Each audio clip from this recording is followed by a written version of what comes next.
Pessoal, agora vamos falar sobre os agentes internos do relevo. Olha só, a gente acabou de mencionar todos aqueles agentes geomorfológicos, você já está ciente dos conceitos de endógeno e exógeno. Vamos falar agora dos agentes internos. Olha só esse esqueminha. Quem são os agentes internos? São aqueles que atuam através da sismicidade e do vulcanismo. A gente já viu isso em outro módulo. Você já viu como os vulcões, a liberação do magma, pode construir relevo através dos derrames e das erupções. E nós já vimos também a força dos terremotos, só que agora a gente vai ver uma parte mais conceitual das placas. Nós sabemos que a camada externa da Terra, certo? O que a gente chama de litosfera, que é como se fosse uma casca da Terra, uma casca toda dividida em placas, certo?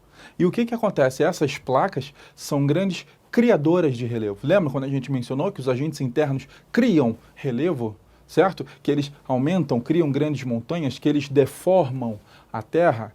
Então, o que acontece? Essas placas, o movimento dessas placas são fortes agentes causadores dessas formas. Deixa eu explicar como. Preste atenção. Nós temos essas placas, certo? E elas se movimentam na ordem de centímetros por ano? Sim. Algumas menos? Sim, mas qual é a grande questão? A grande questão é o tamanho dessa massa. O choque dessas massas, o movimento dessas massas tem uma força imensa. Só para a gente entender, as placas elas podem se movimentar tanto na vertical quanto na horizontal. Quando nós pensamos em movimentos verticais, nós vamos falar o quê? Que está ocorrendo uma epirogênese. A epirogênese seria o movimento vertical da placa.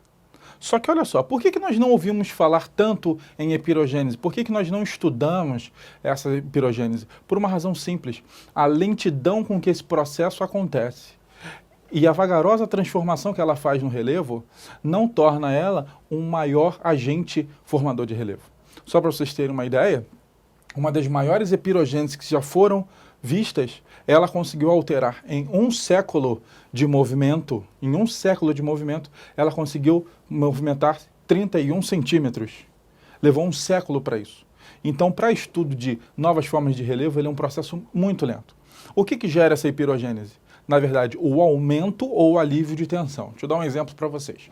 Imagine aqui que você tem uma porção continental ou uma ilha. E aí ela sofre um resfriamento, bota uma intensa camada de gelo por cima dela. O que acontece? Esse gelo ele vai pesar, ele vai gerar um aumento de tensão. E aí essa parte continental pode fazer o quê? Ela pode diminuir. Do mesmo modo, eu tenho uma área já congelada. E aí acontece o derretimento. Aquilo que estava congelado lá no topo derrete, vai para os mares, para os rios, e o que acontece? Isso aqui fica mais leve, e aí ele acaba soerguendo, certo? Então nós temos aí uma epirogênese. O que realmente causa grandes transformações no relevo? Olha para cá que essa parte é interessante. É o que a gente chama de orogênese. O que é orogênese? É o movimento horizontal da placa. As placas elas podem se movimentar verticalmente, mas a grande força delas está no movimento horizontal delas. Como assim? Essas massas elas podem se movimentar em três tipos principais. Olha para cá para você gravar os tipos.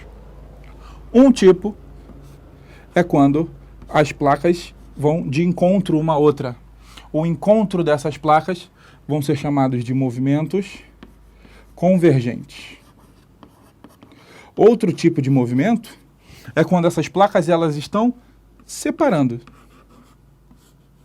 Quando elas estão separando, quando elas estão divergindo, eu vou chamar isso de movimento divergente. E o outro tipo de movimento é quando acontece o quê? Elas apenas se tangenciam, certo? A gente pode chamar esse movimento tangencial ou transformante, transcorrente, certo? Só que aí, o convergente e o divergente, as pessoas entendem bem. O tangencial pode gerar uma dúvida. Quando a gente fala no popular, quando elas estão no movimento tangencial, é como se elas estivessem dando uma roçada, certo? Elas estão apenas roçando uma na outra, tirando uma casquinha, certo?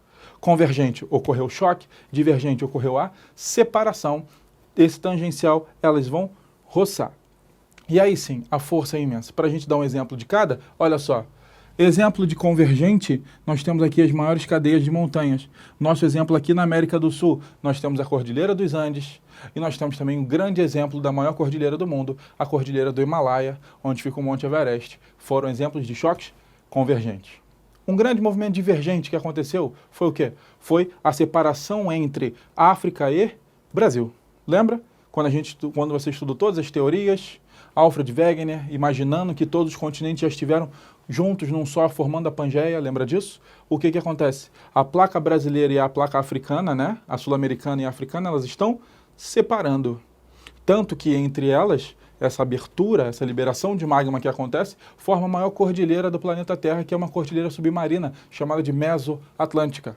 Então aí nós temos o exemplo de movimento divergente. E o movimento tangencial, mais famoso, é o que a gente chama de falha de Santo André, na Califórnia, nos Estados Unidos. O que acontece? Enquanto nós temos uma parte dos Estados Unidos subindo, nós temos outra descendo.